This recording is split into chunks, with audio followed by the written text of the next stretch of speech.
Welcome to Let the Biscuits Burn with Abby Kirkendall.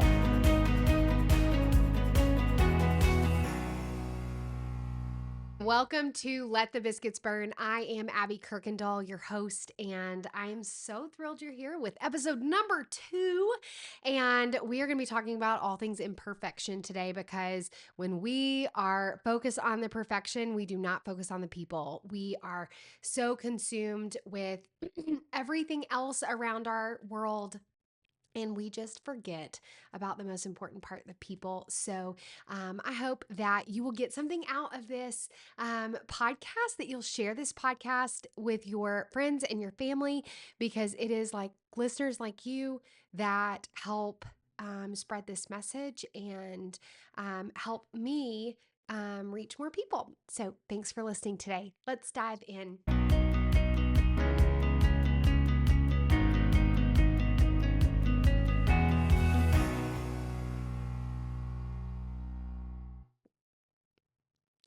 Welcome back to Let the Biscuits Burn. I'm Abby, and today we're going to be talking about something I know that we've all felt, and it's just the pressure to have everything look perfect. And I think that there are a lot of people in our culture, Martha Stewart, Joanna Gaines, you name them, they have helped create this mirage that we have to measure up to. And I am here to break the stereotype. We're gonna talk about later in the show, we're gonna talk about how Jesus comes in and says, my grace is sufficient for you, and in your weakness I am made strong. And so is that what it says? That came out, and I'm like, is that really what it says? I'm gonna look that up. In your weakness, I am made strong. Let's see. 2 Corinthians 12:9.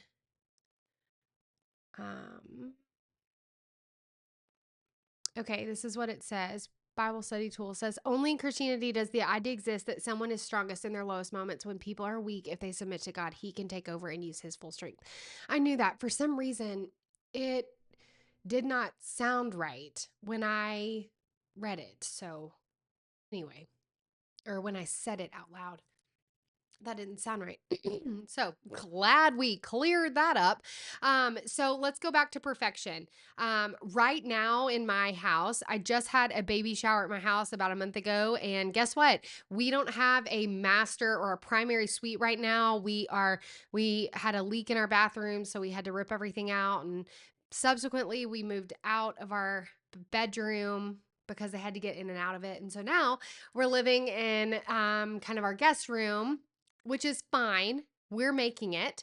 But our mattress had to move out of our bedroom and is propped up in our kitchen, of all places. The haven to my home. My kitchen is literally crowded right now with a mattress. And I had a baby shower at my house, and guess what? That mattress smack dab in the middle of the kitchen when that shower started. I did have some friends help me kind of like shimmy it out into a hallway, but I had friends come over the other day and was like, "Oh my gosh, you all stop by. I'd love to see you.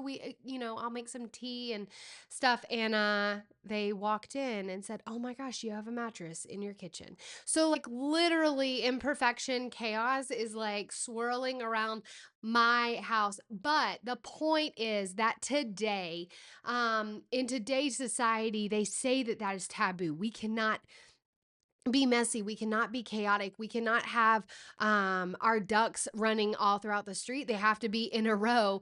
And I'm telling you, break that mold.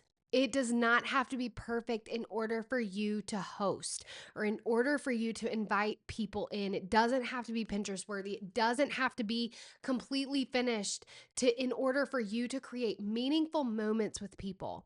So let's talk about why your home is good enough. exactly how it is. Allie Beth Stuckey says it all the time. You are not good enough, and that's okay. You never will be. And that is the blessing of the gospel. The blessing of the gospel is that, hey, guess what? I don't have to have everything together. I don't have to have everything perfectly lined up or the places perfectly set in order to invite people over. My house can be messy and still have meaningful moments of conversation and intimacy with people when they come in. So, let's talk about it. Your home does not need to be Pinterest perfect. Your home does not need to be Instagram worthy or a magazine cover photo finish.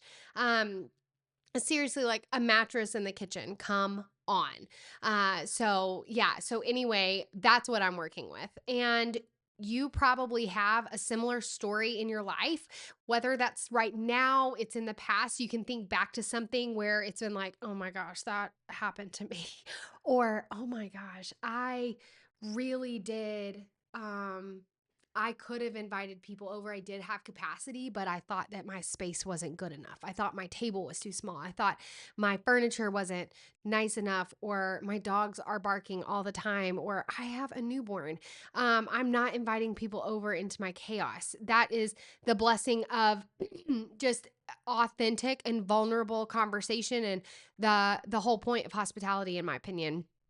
We're going to talk to my sister later in the season, or not even season, but like in a few shows. And we're going to talk to her about her Thanksgiving meal. She hosted Thanksgiving at her house, or Friendsgiving for her community group.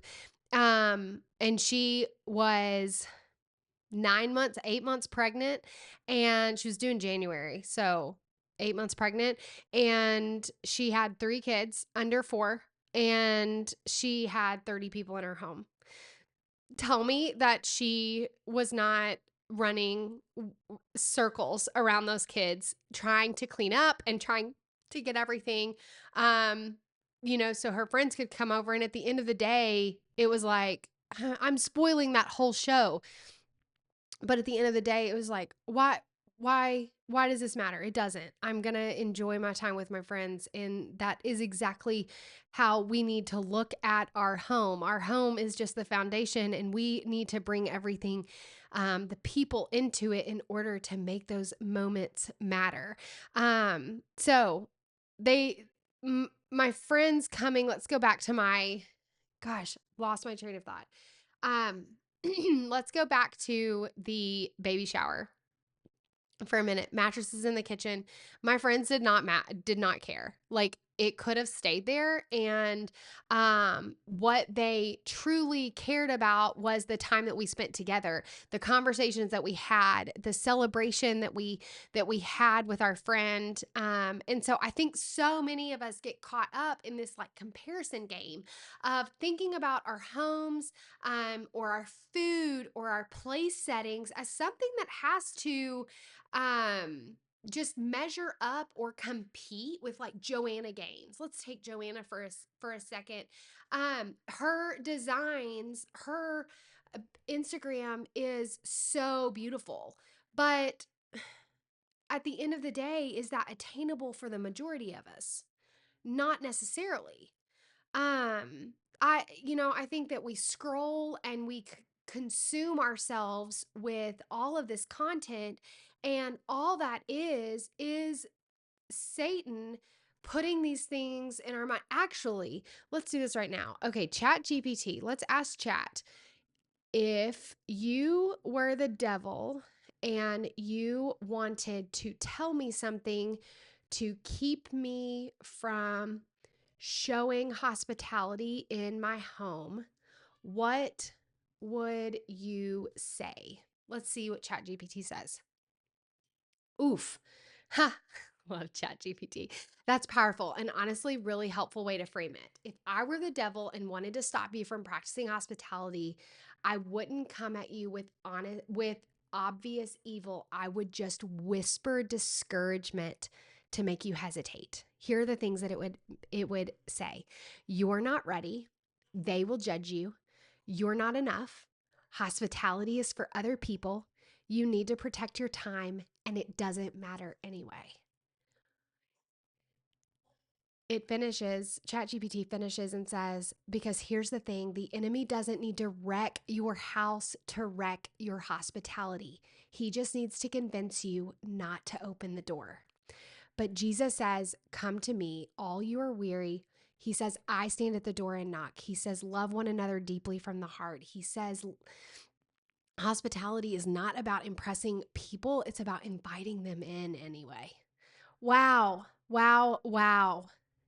So you're not enough. They're going to judge you. Hospitality is for other people. Have you thought those things? I'm not saying that's the devil telling you those things, but I don't know. Take a heart check.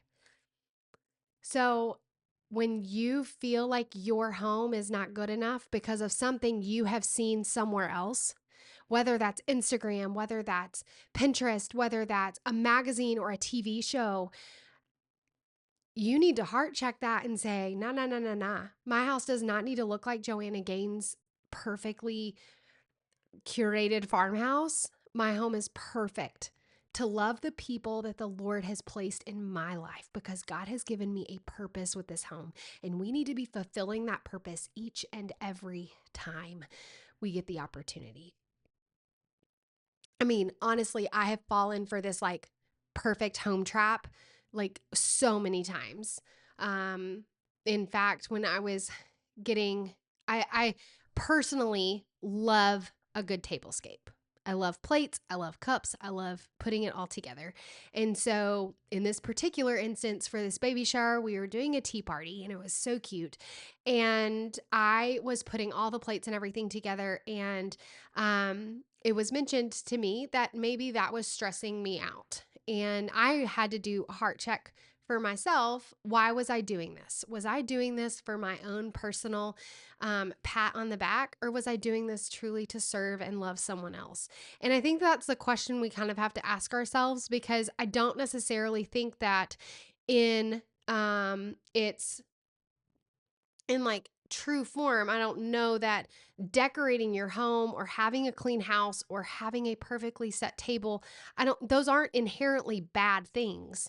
It's when you start to look at the intention or the motive behind them, and then it becomes something where we need to kind of maybe refocus or reshift and say, okay, God, I'm doing this to glorify you or to love others, to make others feel welcome in this space.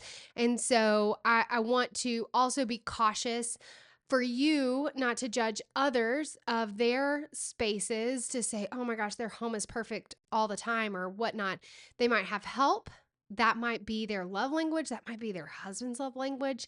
So when you're thinking through what does my home need to look like, break down that comparison game. Stop that right there and say, okay, this is my home and my space. And you need to be praying, Lord, help me bring people in and love them well and show your love to them. So, I mean, I definitely, so don't hear me say I don't stress out about things, but I definitely, there have been times where I stress out on the details and it is a selfish motivation and not something where I'm like, oh, I was doing that for them, but it stressed me out, because like that, it shouldn't stress you out. It shouldn't. It's just not that big of a deal. It's not. And most people don't remember the things that were on your table. They don't remember what your home looked like. They just remember the conversation that you had or the way that you made them feel. So, food for thought.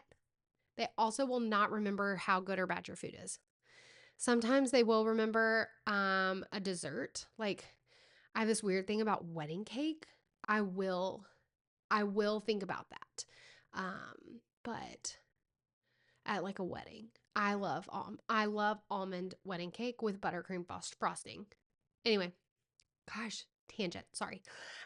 So let's dive into that verse that I shared with you. I'm gonna pull it back up because I don't want to get it wrong. The verse that I shared with you about come to me all who are weary in your weakness. And so I'm going to read it from the New Living Translation, 2 Corinthians 12:9. Each time he said, "My grace is all you need. My power works best in your weakness." So now I'm glad to boast about my weaknesses so that the power of Christ can work through me. Um, the Lord loves for you to be weak so he can shine through and be strong for you. That is his love language. That is the gospel. That is the heart behind who he is in Christ. And so it is not because of your weakness, but it is despite the weakness, not after you clean it up, not once the paint dries, not all of that. He wants to work in it and um, through it, and he wants to be there, and he wants to help you see that it doesn't have to be stressful. It doesn't have to be perfect. It doesn't have to be overwhelming. That loving others is a blessing because God's power shows up strongest when we are weak, when we are inadequate, when we are not good enough, when your life feels chaotic and undone, when the baseboards are dirty or the baby cries during the prayer. Those are the moments that God likes to do his best work. That's where grace is found. That is where, that true, authentic, like I said, and vulnerable hospitality resides. And I think that, like, hospitality, we think about, oh, it's entertaining and it's showing everything off and making everything look pristine and all of that. And I just think that, like, our best self sometimes, our most true and authentic self comes out when we're not trying to impress, when we're not trying to like show up and show out, but we're truly coming saying, like, this is what I have to offer. I don't have it all together, but you're welcome here anyway. Because that's when, like, people come and they say, oh, you're just as undone as me. You're just as chaotic as I am. You're just as, scatterbrained or all over the place. Like, not that those are any of those things they kind of sound negative right now, but like they're not negative. Those things, those are ways like we live our life in them. We are real messy people. And when we show up and invite people into our mess, that's when they get to see how Christ works through us. And your imperfections are not barriers to God's presence.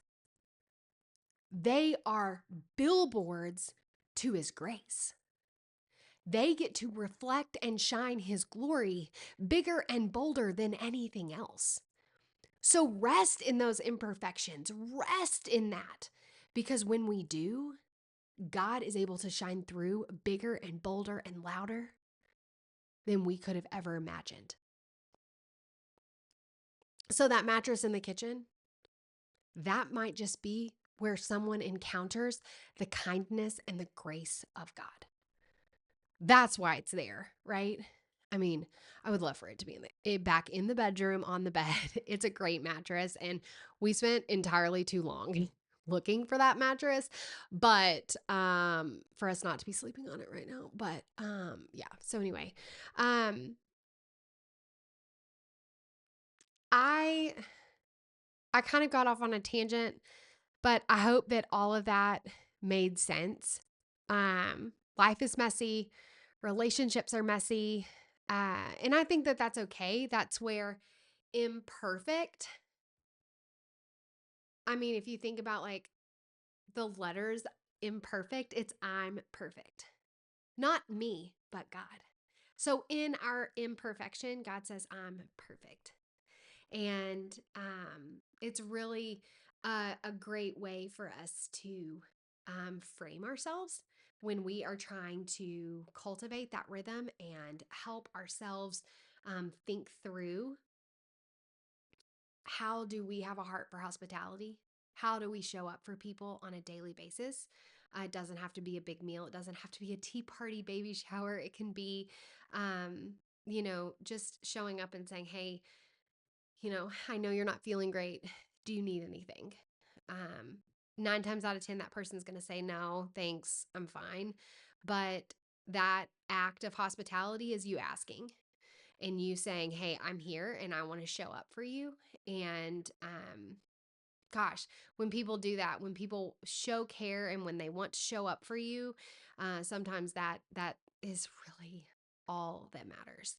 And that's how you can experience God's kindness and his goodness and his grace on a daily basis through others, and how you can extend that to them as well.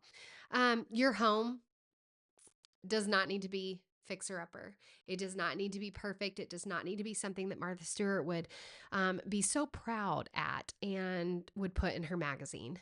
It needs to be a place where love and laughter and relationships and conversation and communication and just a reflection of God grows. And remember, you are enough just the way you are. You will never be good enough, but God says, hey, you are enough. Show up and let me work through you. So it's a lot simpler than we all make it out to be.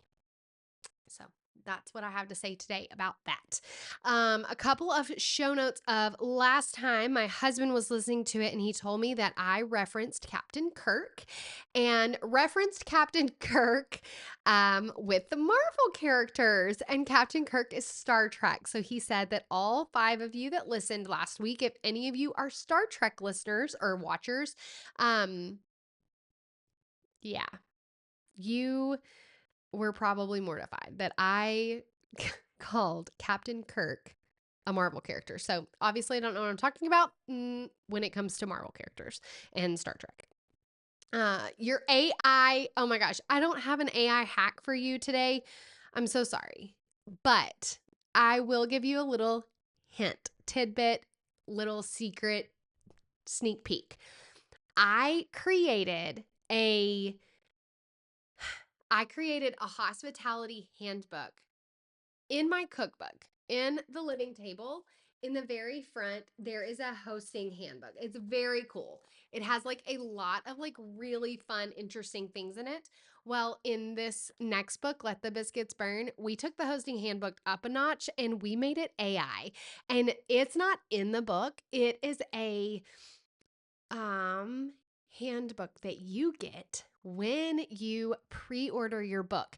It's not quite ready yet, so be looking for it kind of like mid-July-ish, but I am like so excited about this piece of content that I get to share with you, and I really hope you'll pre-order the book. I'm going to put the links in all of the things and all of the places so you know how to pre-order. Just remember to keep your pre-order code.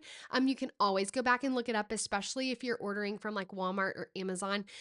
But we need that pre-order code in order to unlock all of these goodies. One of those goodies being an AI handbook, and I am so thrilled. I finished it over the weekend. Has stuff like, there are some recipes in it. There are prompts in it. I'm not going to give it away, but it is like amazing. So I'm so excited to share that with you. The next couple of episodes are exciting. I thought that we might be talking with my sister for episode 3, but it's going to come in a couple more episodes. So next week we are going to be talking about presentation and how we can prepare the presentation, but not be consumed by the presentation. I talked a little bit about that today, but we're going to dive a little bit deeper in that and just what God talks about when he, in scripture, when he, God is not someone that second guesses anything, and he does not halfway do anything. In fact, I'm going to get off on a tangent right here, but when God was teaching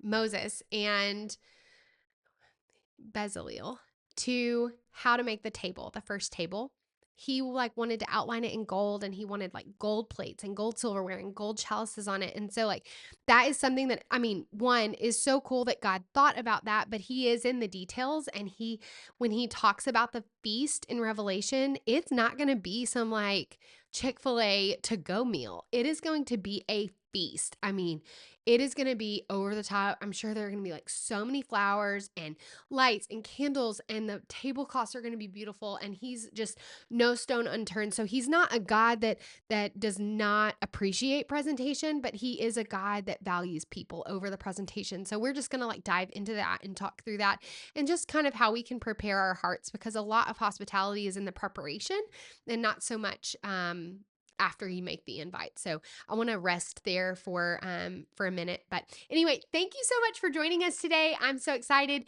that we have completed episode number 2. Again, I'm Abby Kirkendall, and this was Let the Biscuits Burn. Bye.